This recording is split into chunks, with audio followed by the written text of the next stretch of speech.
3 named tenants, but only 2 units have a person currently residing in that. The other unit, that tenant is in a nursing home, I believe. In any event, the board has the discretion to phase in rental increases over a period of time, a reasonable period of time, to allow for residents who feel as though they may need to move as the result of this increase to move in a orderly fashion. But I would stress that the Bureau's recommendation is consistent with the ordinance and with the proofs my client provided. So under the ordinance, my client is entitled to this rental increase, but we would be amenable to some limited crafting by the board in order to make the effect of it not so immediate. Oh, and there's one other item, the live-in superintendent. Yes, Do you have one? we do have a live-in superintendent, yes. He signed a lease, I believe, at the end of September. He's currently living there now. That's been satisfied. All right, thank you. Thank you. I have a question. You would like an increase of 762, 16 per room? That's correct, I believe. How could a tenant pay for that? So that's the increase to which my client is entitled under the ordinance. The ordinance provides a mechanism for calculating an increase to alleviate a hardship based upon the gross rental incomes as well as the cost to the landlord. It is a steep increase, which is why I mentioned that we'd be open, and the board has the discretion and authority to sort of phase this in over a period of time to allow any tenants who are unable to bear that increased cost to find alternate housing. Is that for the new tenant or the? Is it going to be for the no tenants or the tenants that are already living there? Any new tenant that's not currently occupying the property, I think would be paying the rent that the board determines my client is allowed to charge tonight. What I'm proposing is that if the board has concerns with how current tenants could handle this increase in their rent, you have the authority to structure the increase and have it become effective in steps over a period of time. What do you think is an acceptable period of time? I'm just curious. I would say 3 to 4 months would be acceptable. That would permit the residents to find alternate housing. This application was filed quite some time ago. Again, it's at the board's discretion, but I think it is reasonable. That length of time is reasonable, and it would allow my client to begin renting out the unoccupied units to new tenants. The rent the board determines, and it would allow the current residents, if they no longer wish to remain there, to find alternate housing. Thank you. That's it. Thank you. Anybody else? Can we now speak to someone from 336 Tenants?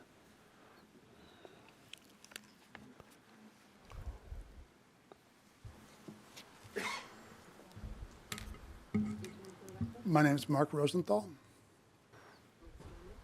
Yep. Swear, man. Rosenthal.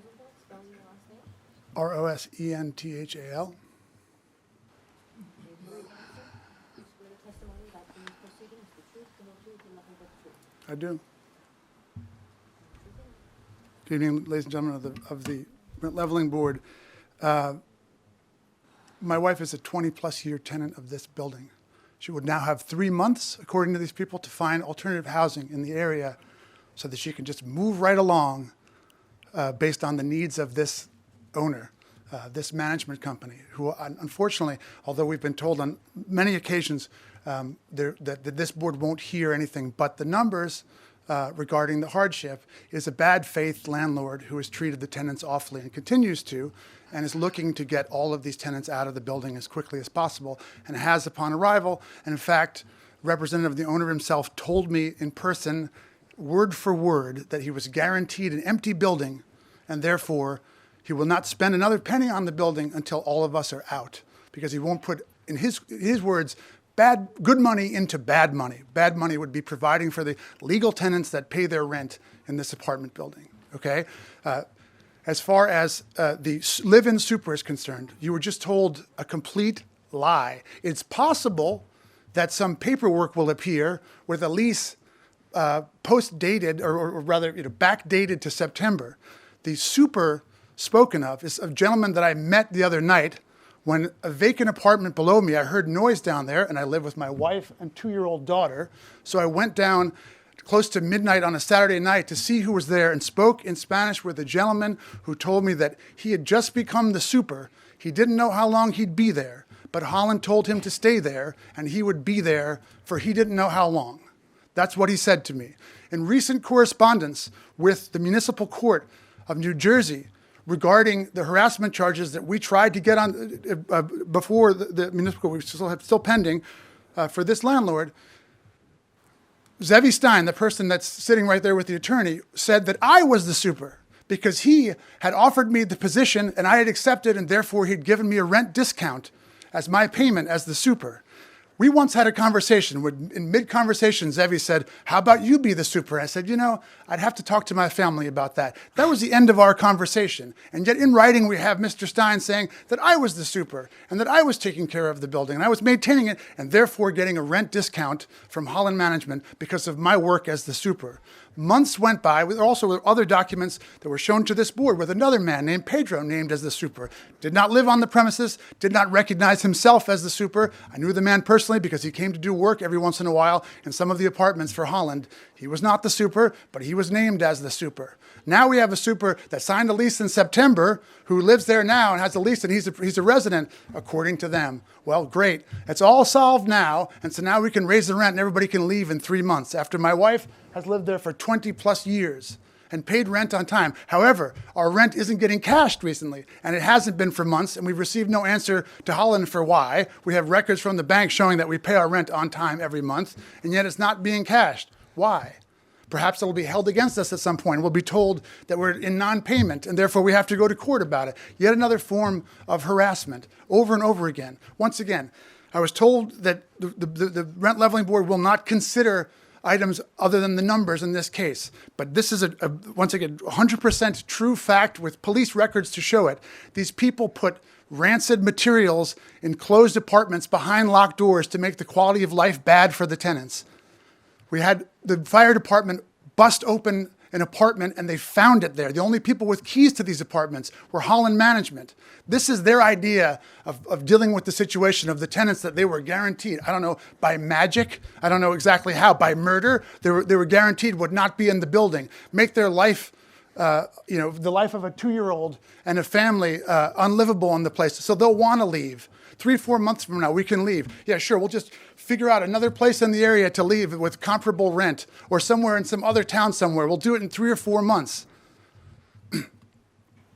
Holland Management got a building that was a bargain. Why was it a bargain? Because it was a rent control building. These humble people that own several buildings in multiple cities bought a building at a bargain because it was a rent control building. As soon as they assume ownership of the building, they complain that it's a financial hardship to them and they need to get those rents up so they could make a profit. They didn't have to buy the building. Nobody bound and gagged these people and forced them to buy a rent control building. And the price was so good because it was a rent control building. And now it's a crime that the building doesn't turn them a profit. So it's the responsibility then, it would be the responsibility of the board and of the city and of the tenants, the low income tenants, to subsidize their bad business deal and make it a big money earner for them. Would that be the priority of this board? Okay, sir. What's the status of your municipal case?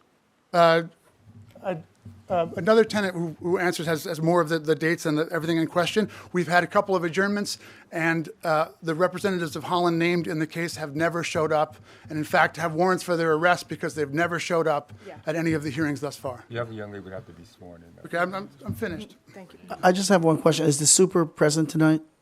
No. Unless it's me, then no. Okay. Just wanted to clarify that. No problem. I was Anna Bassett. ANNA BASSETT.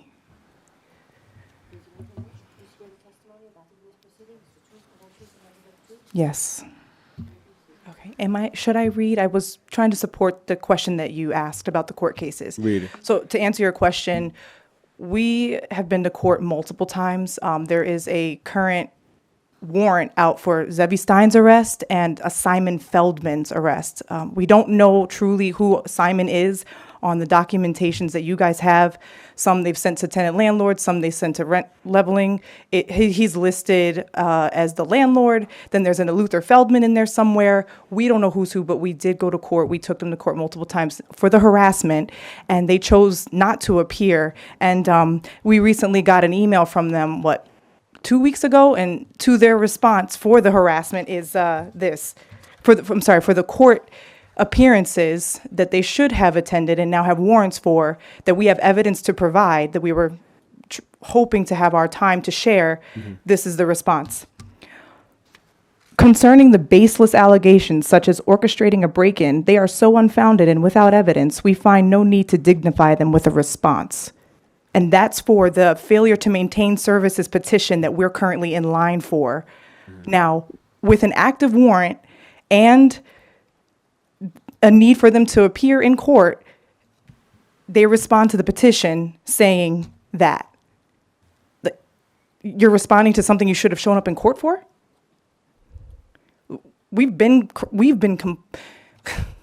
This has been going on and on and on, and now they're taking this hardship application and using it as a smokescreen to cover up all of the things they've done prior to.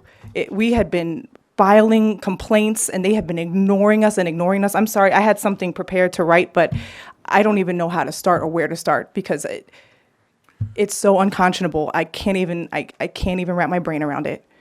What we understood too is there are police reports. There's many. I'll just say, I think this is moving out of the scope of our purview here. I would not be comfortable ruling on this case Well, with active. let me, you got something? Yes. One of the things when I was looking at this case and hearing the testimony on the case, and also in reading some of the material, yes, I was uncomfortable with several elements. But in terms of what we can do here as a board, in a way, yes, our hands are tied in terms of dealing with any kind of increases. That's not within what we can do. We can have some say in terms of, yes, when should these rent increases be implemented, something along those lines. I would like to go on record. Yes, there was information that was shared that did make me quite uncomfortable, but I can't make a decision based just on that. It has to be based upon the information that we are within our rights to be able to really deal with. Is my time done? No, go ahead. Okay.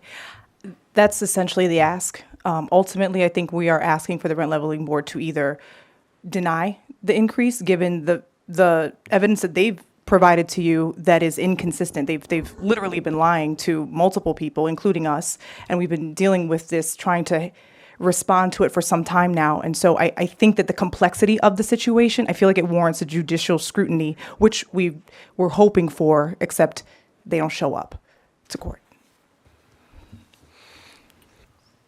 Okay. Anything else? Anybody else?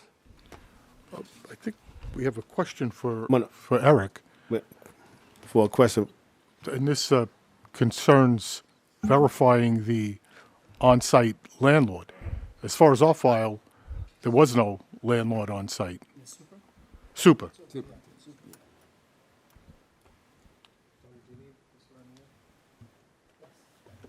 you're fine. All right, so-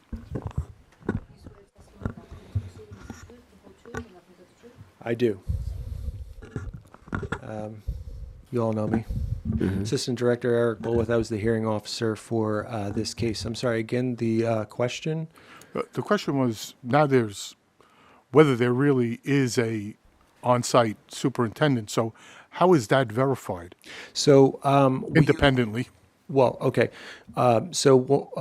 Both two ways. First, we would have an updated registration submitted to us. If there's any tenancy turnover, if there's any change whatsoever, if there's an approval on landlord application of any kind, again, you're required by the ordinance to update us. So again, we have not received an update on a rent registration establishing who is the superintendent of that building. Two, we would have our inspector go out to the site and speak with the superintendent, verify that as per 254-45B 27 through 29, that this is not only a person living there, but also is actually the superintendent, and they have all the necessary contact information in the case that there are violations that they cannot abate. In a lot of cases, the superintendent, you would think, oh, this is the custodian, this is the janitor, they're going to fix my hot water heater or something. That isn't always the case. It's more of the person that's going to take out the garbage and address minor needs, but has the information that they need to contact someone, a contractor that's on contract with the property management company or the owner, that can come out and facilitate the needs of a unit or a tenant. So that still needs to be verified. That needs to be verified. Okay, Yes, so- 100%. Thank you. I'm sorry, go ahead, Sullivan. No, I'm comfortable. We're wondering where if there's a municipal court case, So, does that yes. impact us Yeah, to make a decision? I've been in contact with the tenants. As you know, they file petitions. They have also mentioned too that there were summonses filed, and I believe I don't want to misquote them, but I believe they also have a Superior Court filing.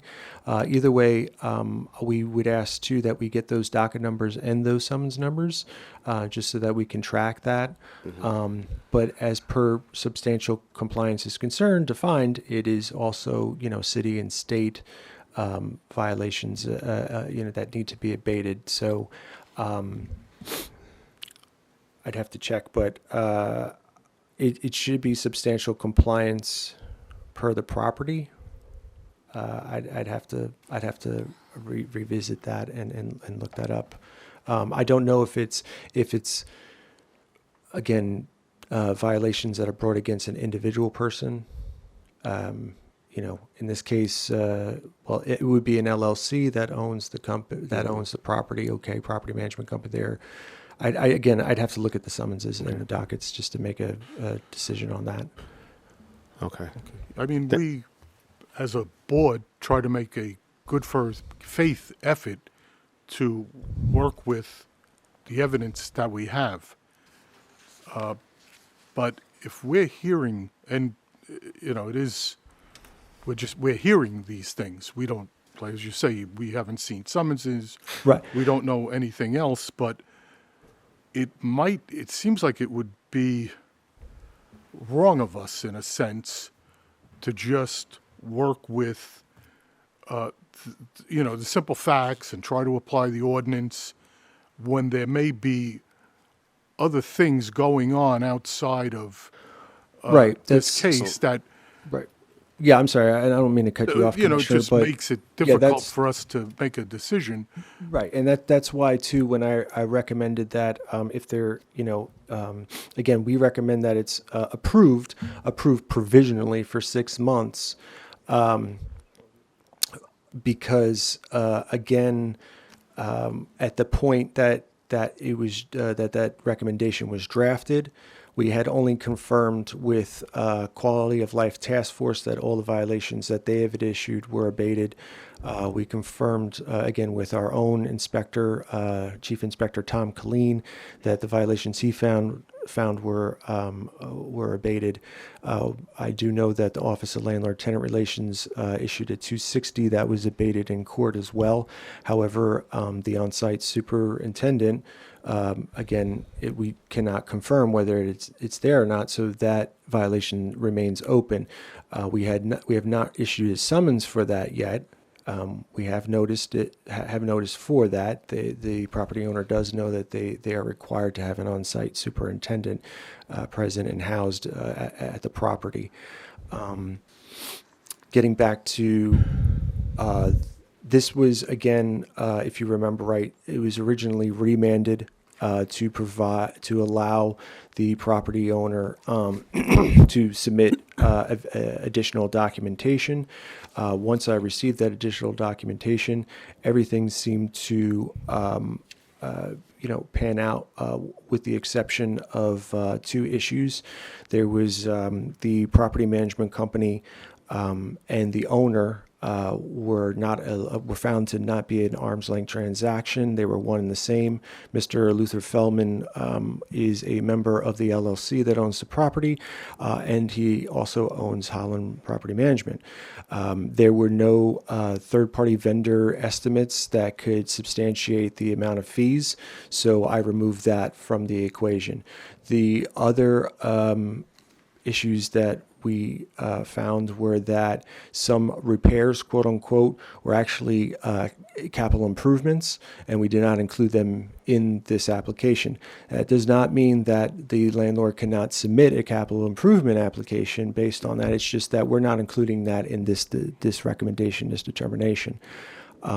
So yes, so that is where we are. And again, as per the recommendation, if you grant an approval, the recommendation is that it's a approval provisionally for 6 months, so that we can make sure that any violations that are open are abated. And in this case, this would be the on-site superintendent issue.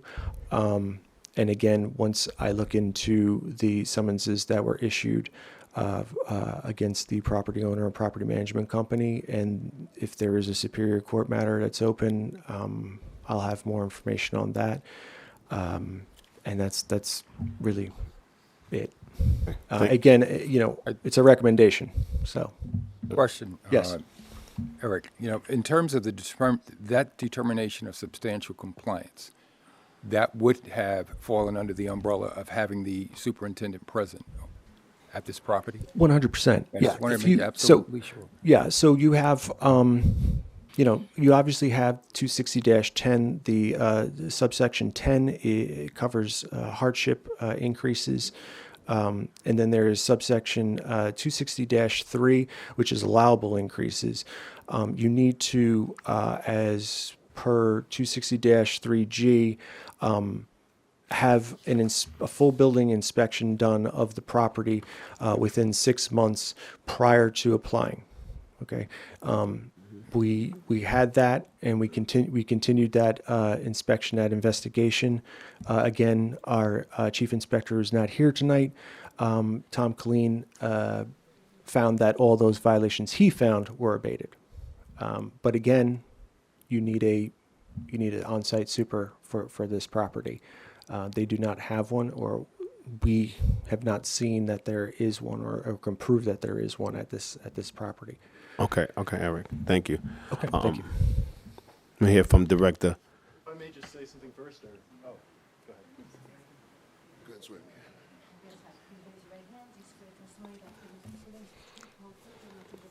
I do. Good evening, Relevant Board. So just wanted to, in the case of the failure to maintain services, right? Right. The petition has been filed. Though we are behind because we understood this hardship situation, we have expedited that. So we have a hearing set for next month. Within that hearing, that deals with some of the issues that they are complaining about. This wasn't done, this wasn't done. Our office does have the power to reduce their rents, even issue some refunds. And so that's something that you can also keep in your determination if you want to remand this until after that hearing, because that's going to happen next month. And so then you have documentation, because after that hearing, there will be a determination that actually speaks to some of the failure to maintain services that the tenants are complaining about. So then you do have something, paperwork that actually says, here are some of the complaints, and this is what our office found in terms of were they absolutely harassing and things like that. So we can, if you would like to, we can, that's something to think about. You want to remand this until after our hearing, then you have some type of documentation that actually deals with some of the things that they're talking about. Right. Okay? Thank That's you. it. Thank you. So there's just a few points that I like to make. And first, I apologize that we weren't able to confirm that the live-in super actually does live in there prior to this hearing. Until appearing tonight, I was under the impression, and this has been confirmed by Mr. Bolwith, that we had completely passed the inspection. Either the super was not part of that inspection, or the inspector was under the impression that there was a super. In either event, if we had been aware that there was an issue with the super, we could have had an interview with the superintendent prior to tonight, so it could have been confirmed. It was not our intention to sort of elide that subject. It was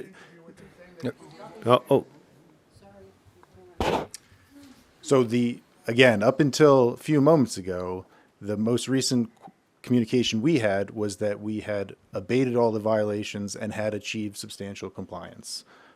If a additional interview with the super is required, by all means. But I would ask that the board grant provisionally the increases sought, which can, I guess, be clawed back if, in fact, the super does not reside there. But I would ask to be brought back in 1 month, because that's something that can be done very quickly. It's a matter of visiting the property and confirming that the super lives at the property. It's not something that should delay this for much longer. On the subject of the diminution of essential services, or I guess reduction in services, I'll just note that that's a separate process. That's a complaint that's filed with the Bureau of Rent Leveling. They do their investigation. They have the authority to reduce rents. So whatever rent the board determines tonight is the appropriate rent, the Bureau has the authority to reduce that amount if there is found to be a reduction in the essential services. These are separate, independent things that can run alongside each other. So there's no reason why, because we have substantial compliance with all but the superintendent confirmed as of now, that the board can't issue a decision tonight. And then if there are other issues that arise, they can be dealt with in the ordinary manner. I just also note that from what I've heard tonight, testimony from some of the residents, I've heard complaints of harassment. I would say that harassment is not within the board's purview, but also that police reports are not evidence of harassment. They're a record of what the person making the report said to the police. Now, these issues, again, are independent. They can be adjudicated in the municipal court. There's a process for that. If there was harassment, then I'm confident that the Jersey City Municipal Court will reach the right decision. But Councilman, it's not 1 minute. 1 minute. Yeah, sure. please. 1 minute. Finish up. Oh, okay. I thought you wanted to say something. That's really what I'm asking for. If provisional approval is what's required, then I'd ask for provisional approval tonight, with the only issue being whether or not there is a live-in superintendent. And finally, I'll also note that although this property is rent-controlled, it was not operated prior to my client's acquisition as an ordinary rent-controlled property. The board will note that the highest rent at this building is $534. My client is seeking approval of a rent increase to bring these units still to below market value. No one's required to leave. They'll still be paying below market value there, and the board has the authority to phase in the increases so they're softer. Thank you. Thank you. One more time from the attendants. Because he came up, I didn't anticipate. All right, I'm going to read what I wrote. Go ahead. All right. Okay, so when we were last here, when we last stood before the board, we presented a list of egregious acts committed by Holland Management, acts meant to harass, harm, and force us out of our homes. We came here pleading for justice, asking you to consider the full scope of their violations in your decision. At that time, the board directed us to the municipal court, citing the limitations of the rent leveling board. Since then, and prior to, the city has issued summonses, and we've gone to court multiple times seeking justice for the criminal activities, deliberate neglect, and harassment inflicted upon us. But despite our efforts, Holland Management has refused to appear in court. They now presently have active warrants out for their arrest, and I'll be specific. Zebby Stein has an active warrant right now out for his arrest, right now. While ignoring court orders and continuing to abuse tenants, they continue to pursue their hardship application, manipulating the system by exploiting the fact that the different processes within landlord-tenant and HEDC and municipal courts are treated separately. This is no accident. This is Holland Management, and this has been, and and it has been a deliberate attempt to deceive the city and confuse the process. Holland Management, the primary operators, by Zevi Stein, and an individual we know as Simon Feldman, has shown complete contempt for the law and for us. The tenants have been exploited. Their abuse didn't stop until they saw a potential legal loophole with the hardship application. Simon Feldman has introduced himself as management many times. He has repeatedly told us that he works for the owner, and Zevi addresses him as his business partner. For months, we lived in dangerous, unbearable conditions.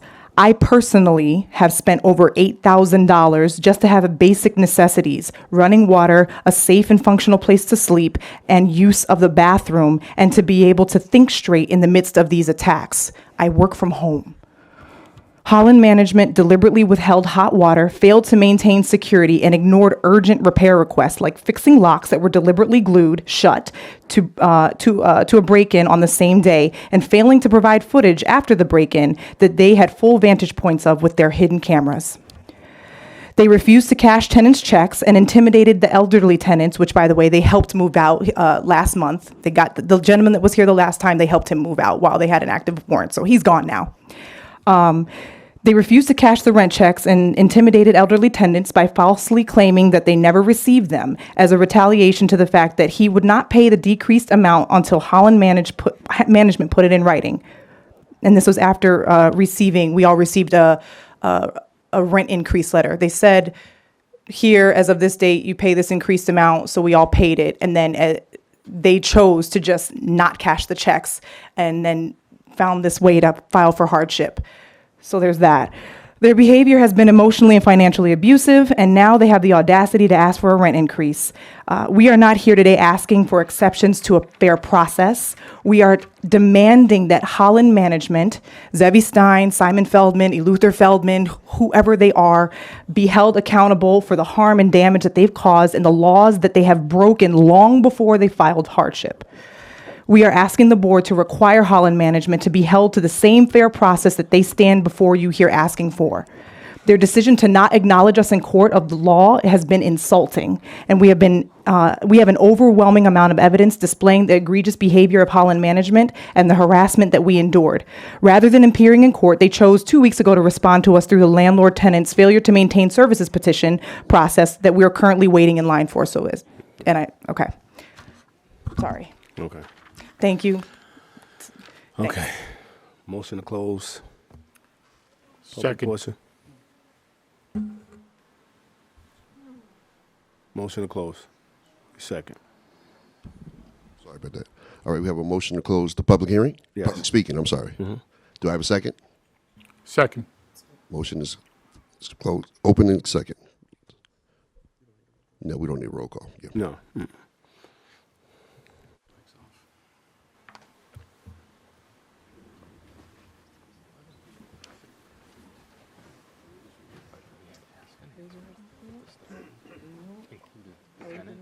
Included the super, right? You asked if the super was included.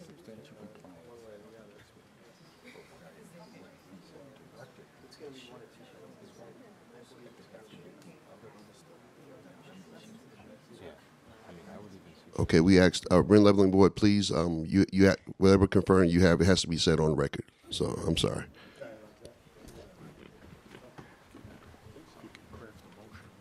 And for the record, I also want to say that I said remand, but I really meant adjourn if you so choose. So, okay.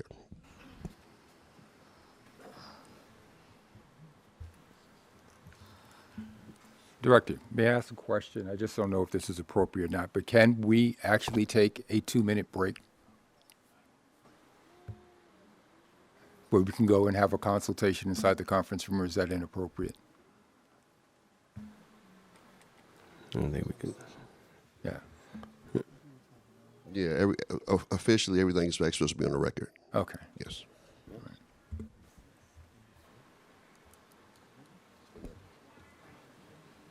All right. All right. Okay. Motion to adjourn 336 New York Avenue to a further date due to the open violations from the tenants that need to be addressed also in order for us to make the proper ruling on this case based on the information that was given to us from the director.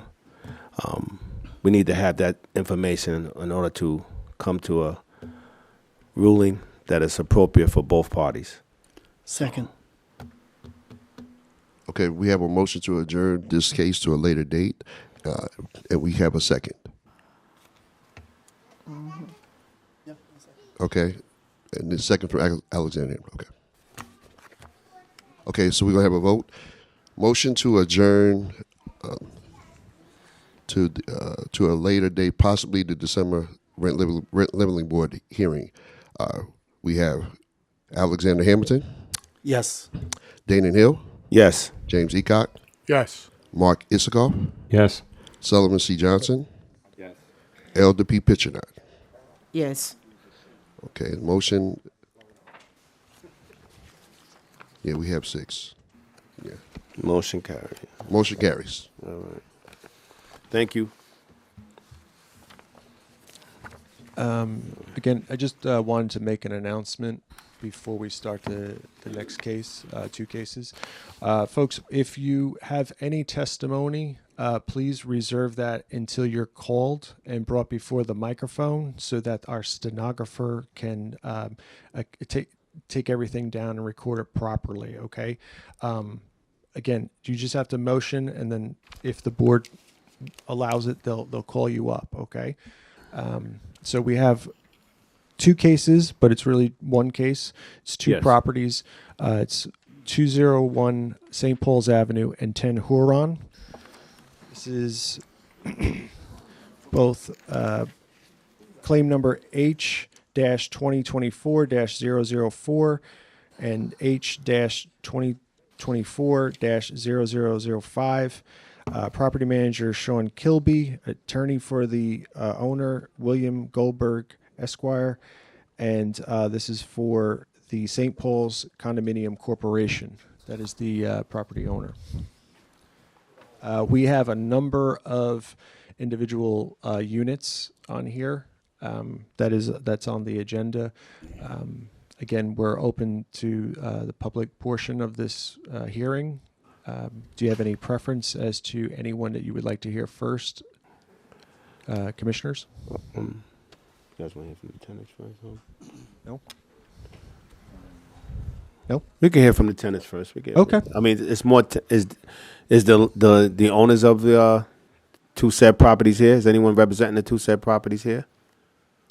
Are there? Okay, no, and none have checked in with us prior Okay. to this start. To the Okay. So let's start of this meeting. hear from the representative of the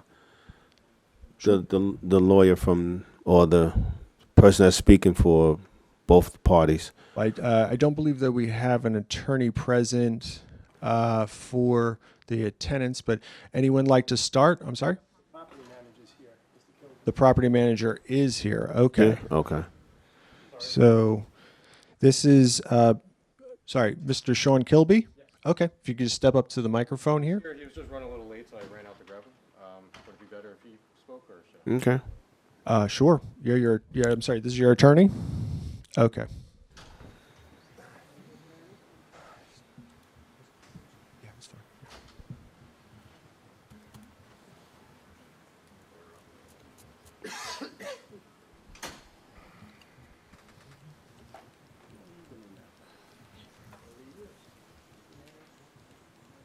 Okay, counsel, if you step up to the microphone, just state your name for the record. Step to the podium. To the podium. Right here, counsel. Right here. There you go.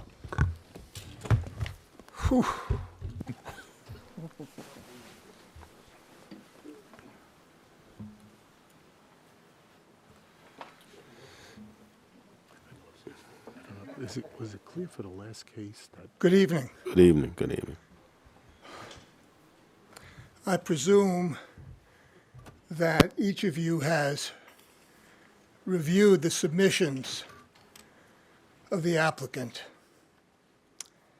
And if you look at the documents, you realize the cases very straightforward. Rents paid, expenses incurred. The reasons, as you know, are also straightforward. Taxes and monthly maintenance costs. I'm sorry to interrupt, but Counsel, if you could just state your name for the record. Oh, I'm sorry. Yes, thank you, Counsel. My name is William Goldberg, and I represent the applicant. Okay, thank you. Thank you. So sorry. It's fine. Mr. Kilby, who is the property manager, is here to answer any questions about the building, about the tenants, not personally, but about the individual units. So when I look at this, I say, okay, here are the numbers. The numbers are straightforward. If we're missing a piece of paper to prove something, we'd be happy to provide it. But from my standpoint, the only real question before this board is a question that the board has groped with over the years. And that is, how do you determine a fair return for a building that converted back in 1986?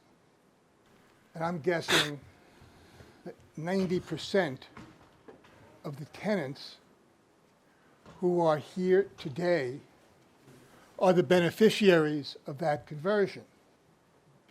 You might say, well, why are they the beneficiaries of the conversion? Well, they all know why. Because, and it's simply stated, over the last 38 years, the costs of maintaining apartment units have increased more than the yearly increases as a result of rent control, as you can see by the losses incurred by my client. And those losses are a matter of record. Currently, they have $496,000 worth of tax liens against them for these apartments. Why, that's the accumulation of debt as a result of inability to pay monthly expenses. And that's the way it is. I can't change that, and you can't change that. I read some cases from the Rent Control Board, and I was completely confused in determining the basis upon which the Rent Control Board would determine fair return. One of the cases I read said that if a landlord breaks even, that's the equivalent of fair return.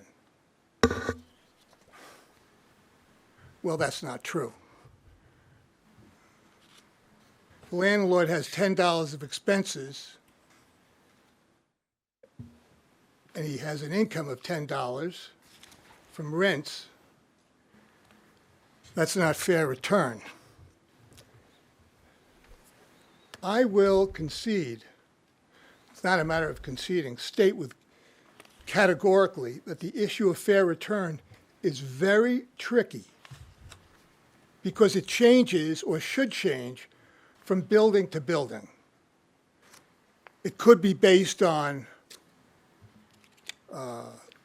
equity, but how do you determine equity? Do you want to go back to 1986 and say, well, if these apartments were worth $8,000 or $10,000 in 1986, he should get a fair return on that? Well, that's complete nonsense. Nobody should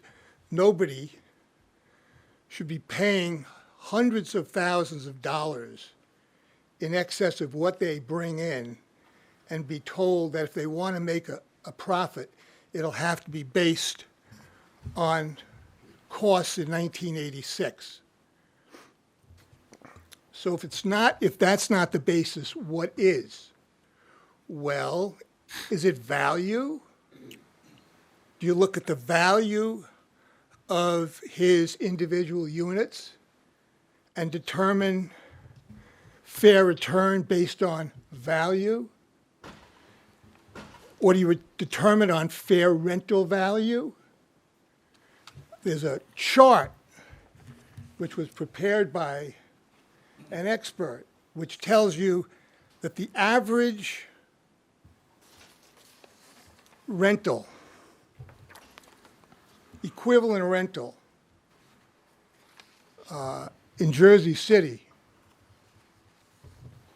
to the ones that the tenants are living in, the rents are twice as much. If a person's paying $1,500 for a 2 or 3 bedroom here, that apartment, if you look at that chart, and they've done a lot of homework, is renting out at $3,000.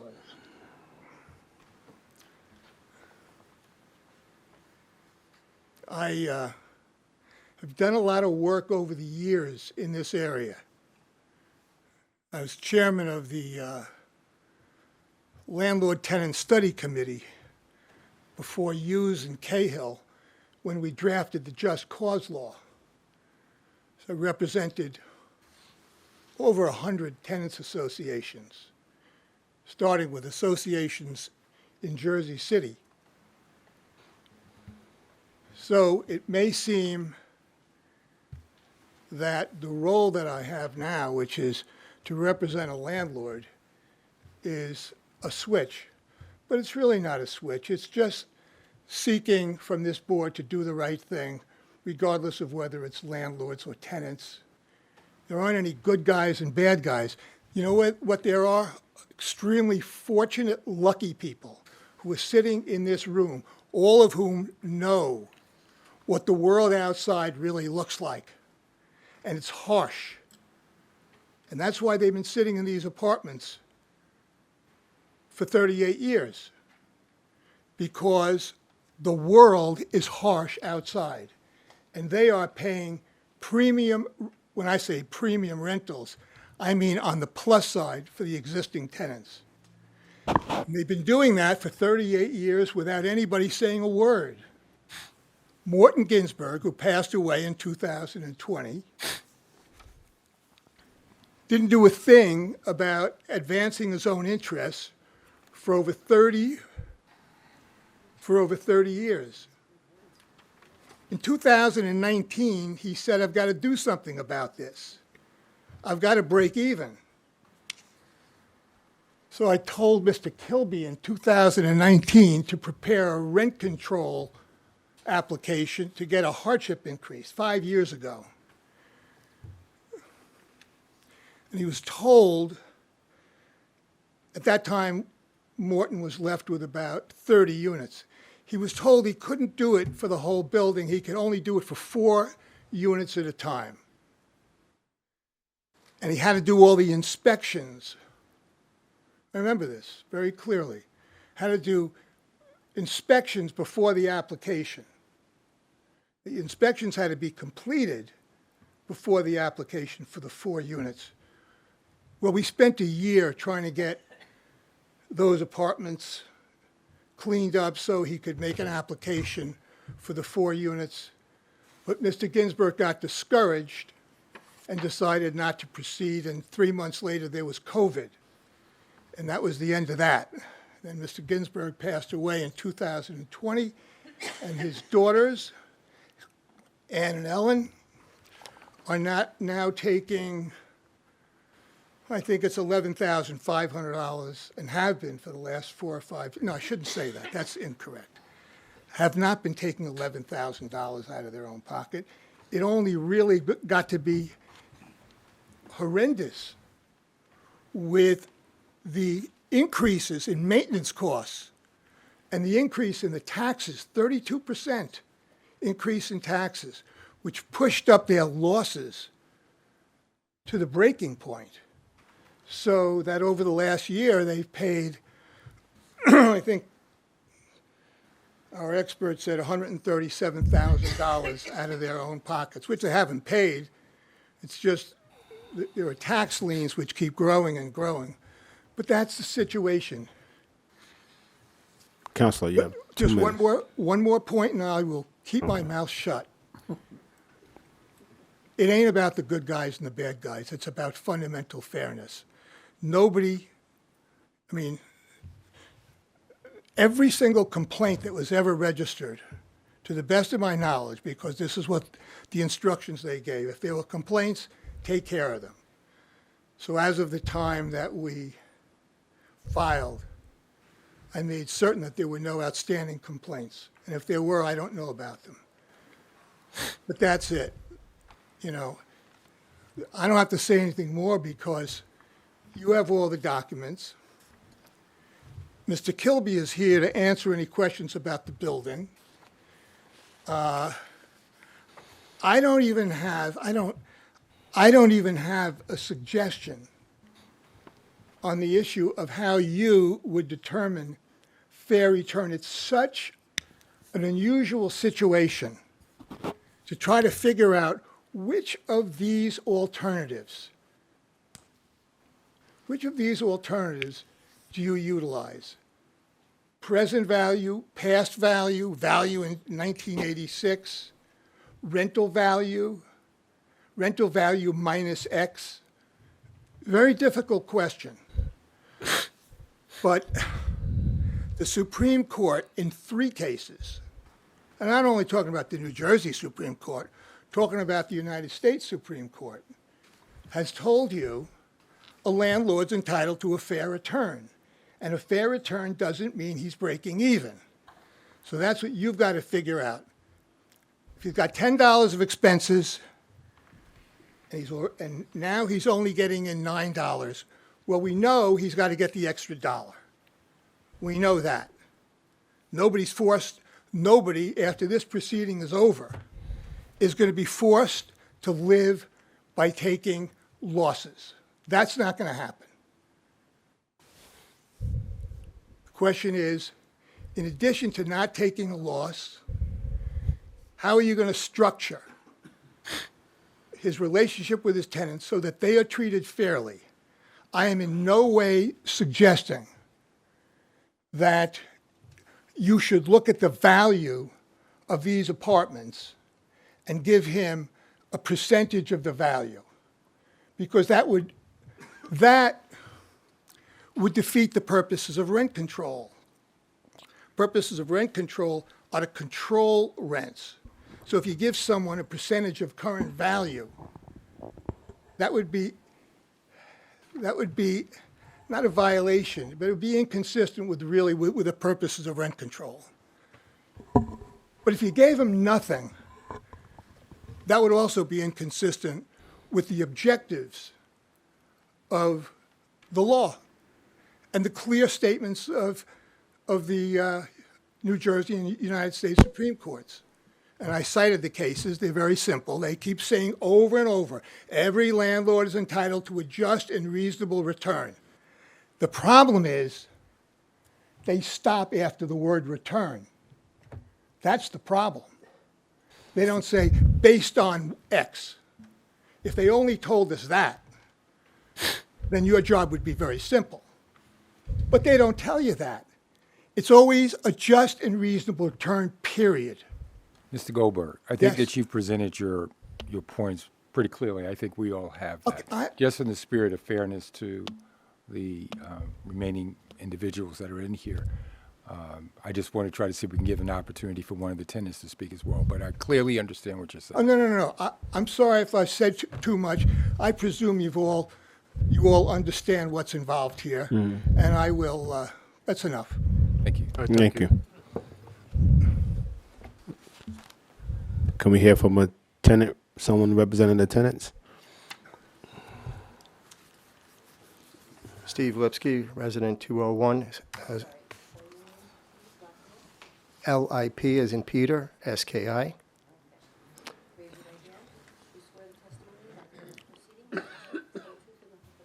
I do. So I'm not an attorney. I'm a former councilman. I was chairman of the redevelopment agency for 7 or 8 years. I was on the planning board under Mayor Cunningham, and currently on the planning board. I was asked by my neighbors if I could help. And in the spirit of Jersey City, in the spirit of this great country, I couldn't say no. So with that being said, not being an attorney, I reached out to the Waterfront Project, Carol St. Hilaire, and I spoke to her secretary 3 times. They could not provide an attorney. So that, and you all know the plights of Jersey City and what's going on. So, but I want that at least on the record as why they're not represented. And collectively, this group of tenants, I know the 201 group because I live in that building. The 10 Euro, I know some of them, but more familiar with the 201. So that being said, let me just go through section 260-10. So the application, notice of application was done. Check, said and done. Section C, the board must decide any hardship case within 60 days from the date of completion of application by the landlord, provide that all necessary and required documentation for said application has been submitted by the landlord to the hearing officer of the board. If that application has been completed, it was not part of the packet that was supplied to the tenants. So A, my question is has the application been completed? And if so, when?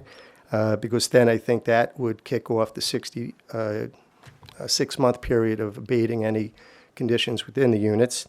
And what does it look like? Because the tenants have not received that. So, but I'm in the spirit of trying to move this forward. I'd ask Mr. Bulworth or Director Sharon if he could, Richardson, if that application has been submitted in its completion.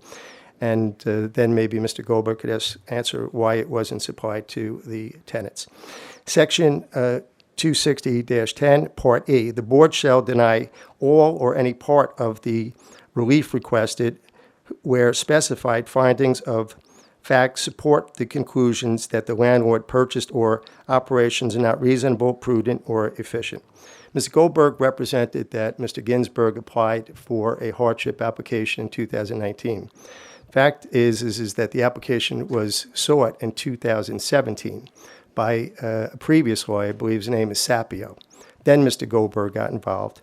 It was shepherded through the courts, and the courts heard it, and it was remanded back to this board in 2019. And I'll accept for the record that in 2019, Mr. Ginsburg probably was frustrated and decided not to pursue it any further.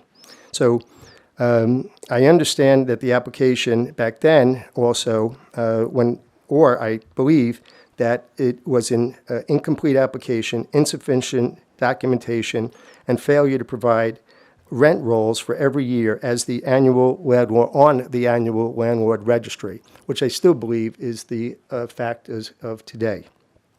So with that being said, let me go straight to section 260-10, Part A. It says the board shall deny any and all part of the release. I'm sorry, I just did that one. F, I want to talk to. The board shall only include expenses that are reasonable, necessary, and usual operating expenses. Any expense connected with repairs and miscellaneous items shall be substantiated with bills or other documentation for a 12-month period prior to the application. The packet that Mr. Rooney was supplied, the documentation for repairs had nothing to do with his unit. In fact, it had some other units in the building and some units in 10 Euron. And the amount it's reported, but it wasn't clear as to Mr. Rooney as to why or what had been done on his apartment. And in speaking to the tenants, there's been no capital improvements in the 38 years that the building had been converted, or minimal capital improvements since that time.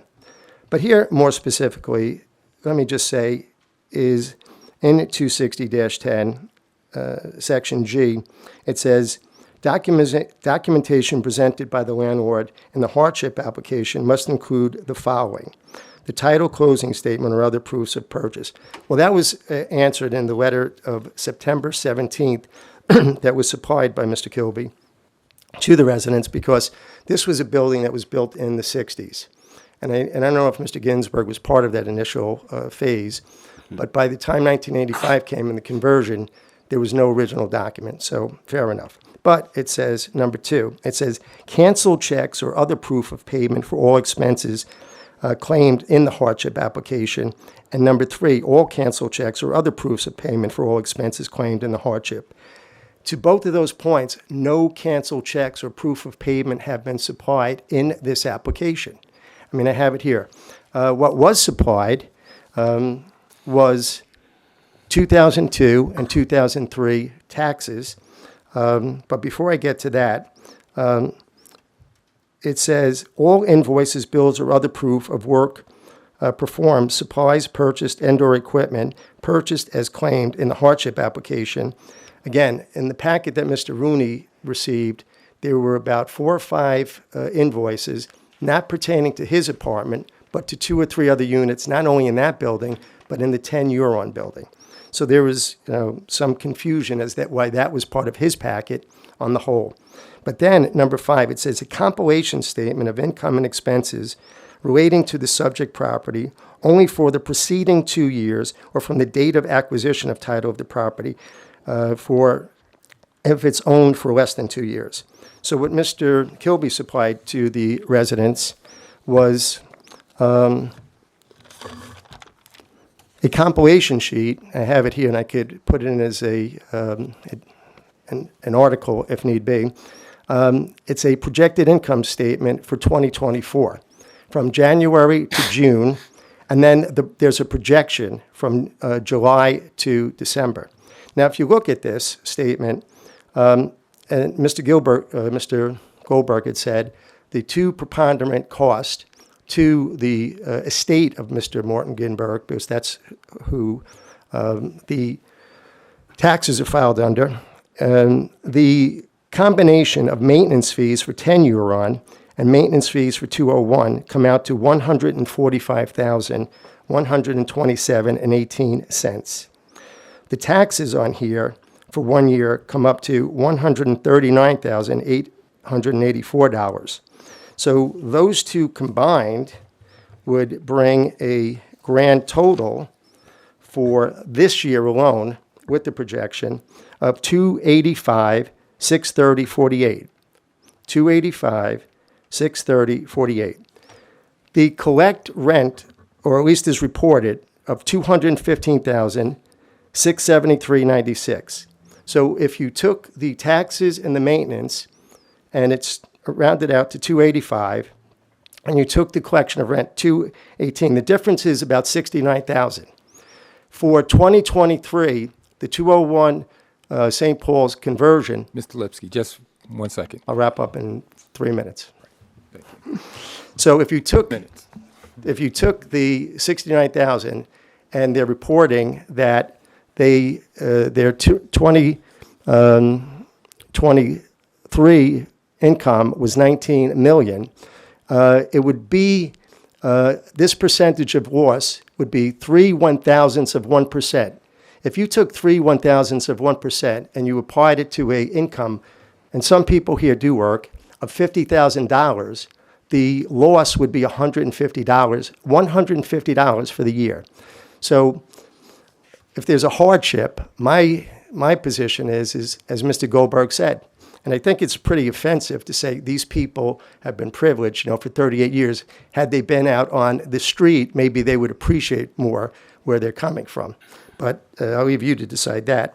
In the tax return, it says that for 2023, under the real estate portion, it says for interest that they lost $810,908. But in the letter that they sent to the residents, it says that they would not, nor are we claiming debt service as an expense. So if you take the $800,000 that they're reporting, and yet, as he mentioned, in this report, in 1993, they reporting that including with the expenses for the unit, that they were collecting about $2.7 million. So I don't know how you go with 30 units for 1993, fast forward to now that you're in the debt for $800,000, but yet I'll take on face value that their letter dated September 17th is saying they don't want to bring that in. So to close, I would say to you is this. These are people who work for the city, who work for the county, who work for the state, who are medically handicapped, who've lived in this building from 18 years to 55 years in this building. God bless Martin Ginsburg that he allowed them to have the dignity to serve our great city. We have a woman here whose son's up in MIT, one of the first Latinos to be accepted up there. To put upon them at this stage, after it was defeated 5 years ago, when we have a woman in the first floor, Pat Minogue, she's 95 years old. I was in her apartment. She's got a letter from President Dwight D. Eisenhower commending her for being a model citizen in 1950s. Members of the board, if there's a hardship to be found here, it's right here. Thank you, and God bless you.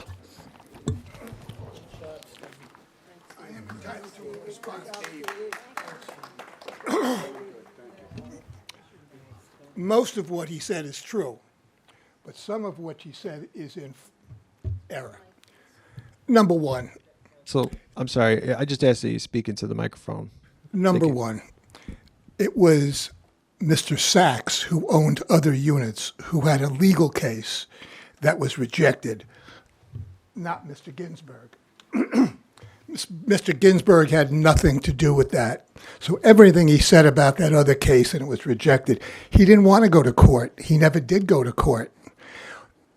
The only time he went to court is 4 or 5 months ago when I was concerned that he would not get a fair hearing before this board.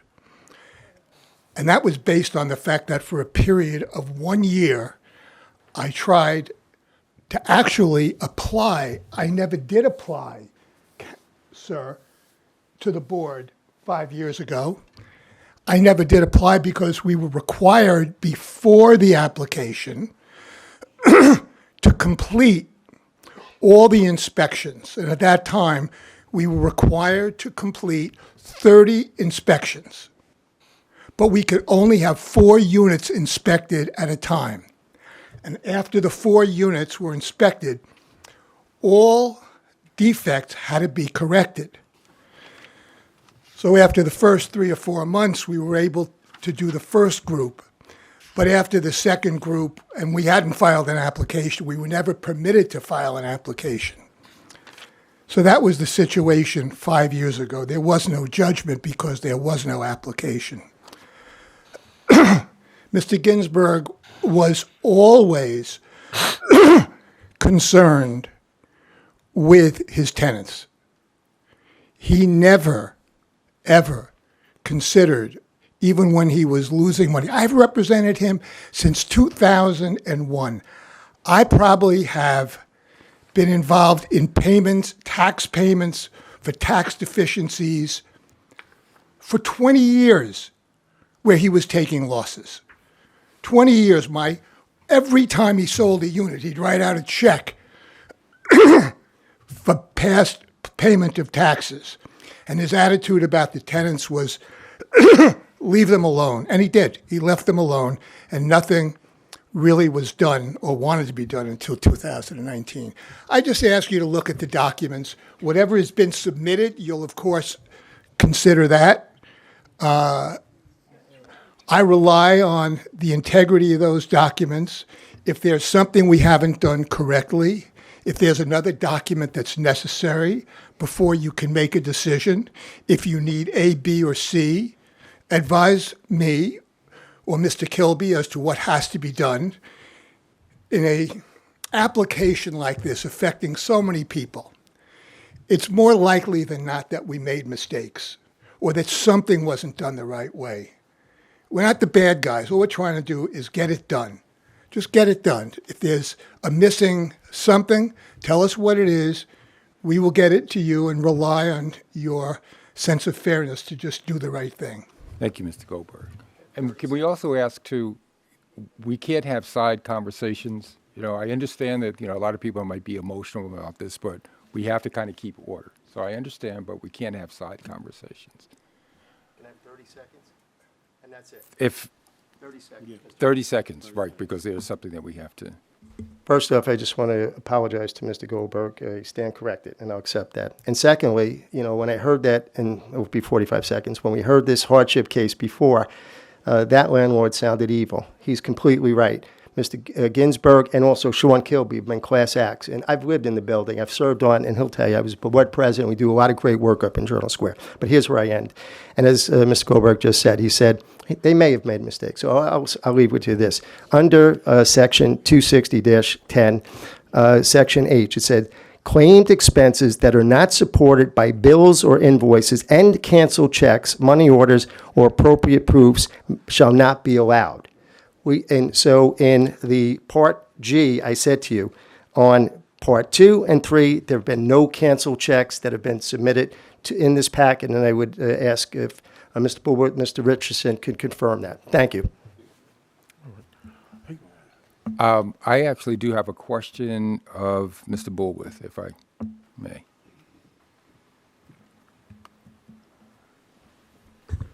Hello again, Commissioners. Mr. Goldberg has stated, he's totally open. If there's something that's missing, that we take the time in which to get anything that might be missing. My question to you, are we in true total compliance for 260-10?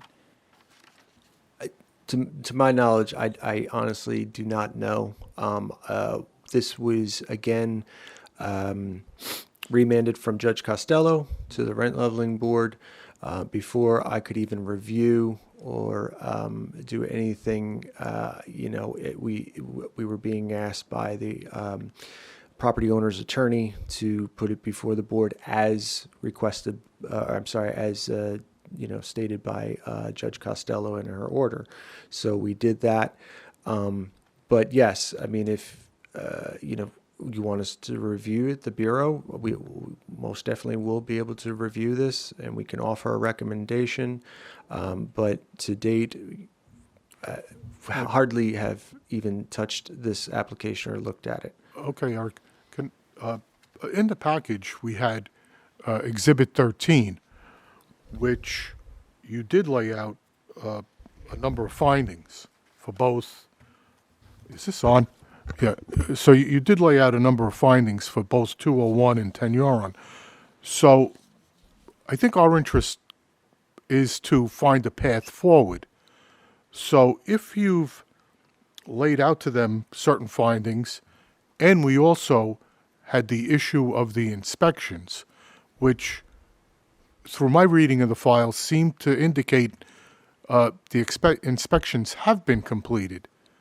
So yes, there was an inspection on the building. I cannot answer as to whether those violations have been abated. We need our hearing officer to, again, go back to that property and confirm that these violations that were found initially are fully abated. Okay, so sticking with the theme of a path forward, you have the findings that, you've developed findings in Exhibit 13 that right now we don't know if they're addressed or not addressed, and I guess you'd have to put a formal document together.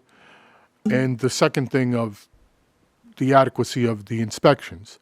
So after these findings are addressed and the inspections are confirmed, what's the next step then? Is the rent increases decided, or is there an interim step? So, in other words, we're trying to move along and get this to some completion. Right. The process is we receive the application, then we invoice. Upon payment, then we start the review process of each submitted document. I did get through some of that. There was an issue with the affidavit being submitted. It was not notarized. It was then resubmitted. It is in the exhibits as well. But again, there was no stamped notary number. There was a signature. There appeared to be something, a seal or a stamp. I couldn't really make it out in the copy. Again, I would have just... It's not something we're going to decide today. Again, you have to affirm that whatever you're submitting to is the truth, the whole truth, and nothing but the truth. Or else, we're not going to even go as far as to review or do any calculations. And again, I understand counsel is concerned at one point in time. There was a 6%. There was now 2.5% fair return. We've reviewed many hardship applications. Okay, I mean you are well aware of that. There is a very fair return on those. And case in point, the last hardship application that we just heard, you saw the fair quote unquote return, Right. and that was per the ordinance. Right. So again, if I had the time, I'll fully review this. I'll make sure that the building is in substantial compliance. And if there's anything missing, there will be deductions. I won't include that in the expenses. But again, the Bureau didn't have enough opportunity to fully review this, or I would have provided you with a recommendation. Yes, because the case it was definitely documented differently than what we normally see. So, especially we had the court case, Right. the order to show cause, which I wasn't something we usually Right. review. But in any case, I think if you could give Mr. Goldberg and Kilby whatever, maybe you have already, it's difficult to determine, but give them the path forward, what they need to do exactly, what... Of course, 100%. Yeah, Again, then, this was just... at least we could Again, this is, move this. As per the ordinance, you can appeal the board's decision to a higher court. I don't believe this case went back in 2019 before the board, but I mean, again, correspondence was sent from the Bureau, Jose Cantarero, Carlos Vasquez, I believe Deja Anderson at the time. They had all been corresponding to get this case to move forward, but I believe at that time the issue was including appraised value as opposed to equity in the property in the ordinance, which is the definition in the ordinance. So there was that issue, but I think what happened was that, it just went straight to Superior Court, and now here we are. Judge Costello has remanded it back to the board, but I don't know that the board ever made a decision, really, to be appealed to a higher court.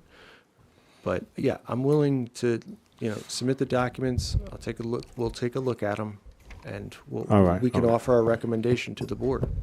Thank you. 1 second. I have a problem just listening to those people who spoke. They said there was no capital improvement.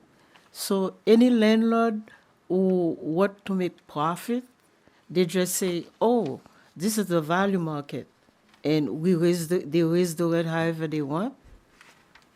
No, when it comes to a capital improvement, again, you'd have to provide proofs that there were improvements made to the building or units. That isn't the case here. In the hardship, it's again providing proof that the expenses of the property in this case outweigh the income, the annual income.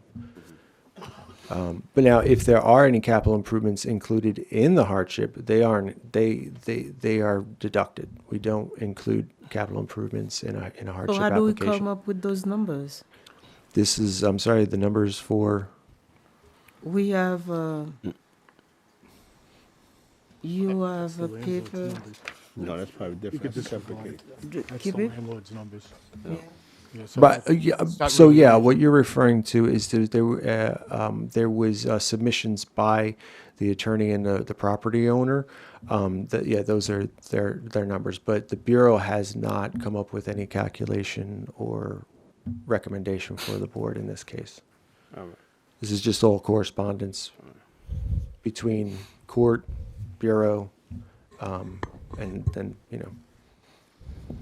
proofs. So sorry. Chairman? Okay. Thank you for your Okay. testimony. Thank you. May I have one word, please? One word. One word. I fully expected this board to make a decision this evening. I fully expected that counsel would have submitted his response. He's had certainly 2 or 3 months to respond to what I have submitted. If they wanted to submit something to this board for the board's consideration, had ample opportunity to do it. They've submitted nothing. He submitted nothing.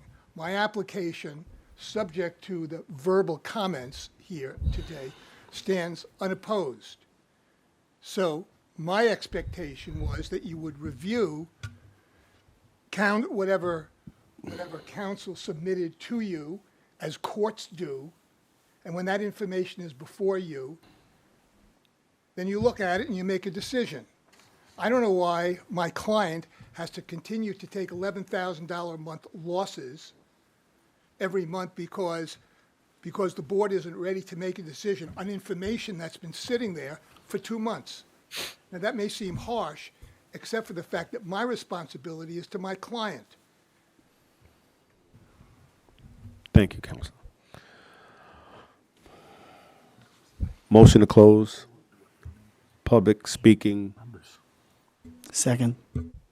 We have a motion to close the public speaking and a second. Motion carries.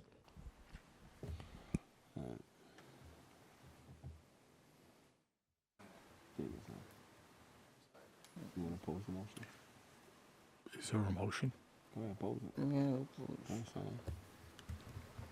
Yeah, I do oppose, yes, I'd like to oppose the I motion oppose. right now. I just want to try to get because I do believe the landlord in this situation is in a pretty precarious position. But the challenge that I'm having right now is, what is this number that should be used? And so I guess what I'm trying to get for myself is, what is the best way to go and approach this in terms of trying to come up with a number? And that's where my challenge is. So I don't know if I can get that from the Bureau or... So as Eric has stated, the problem that we have is that there was never anything submitted to us in order for us to make a determination. So if that happens, you have the choice to remand that back to us. They can submit the documentations, and then we can give you an official determination from our office. Right. So that's an option that you guys have. Right.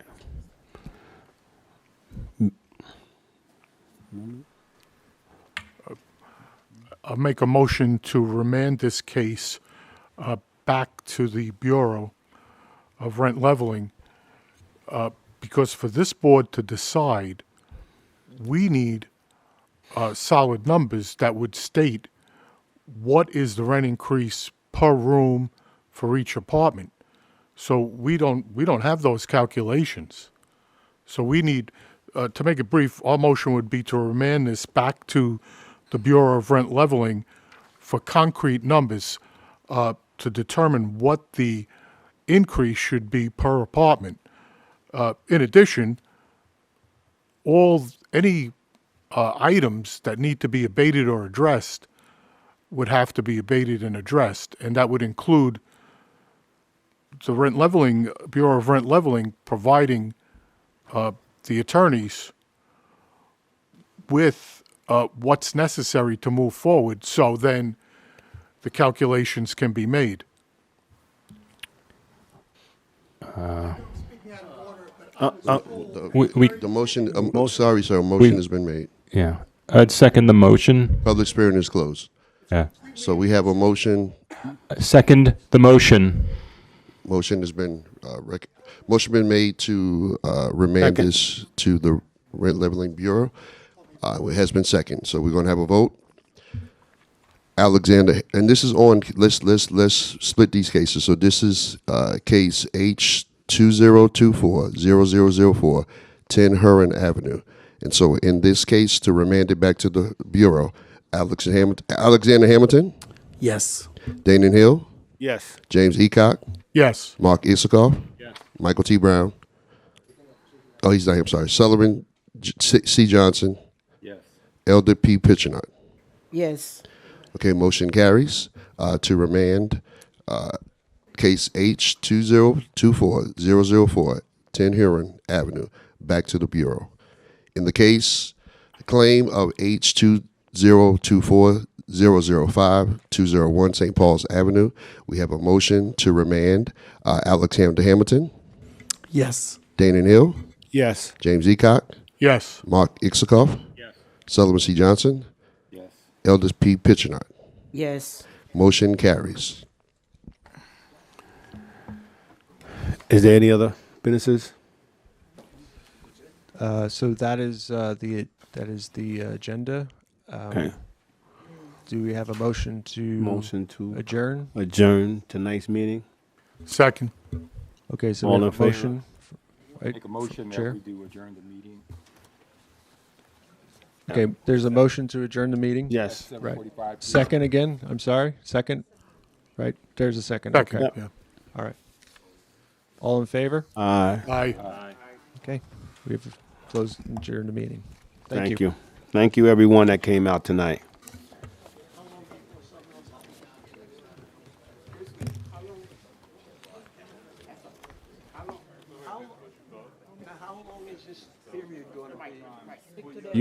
You'll be.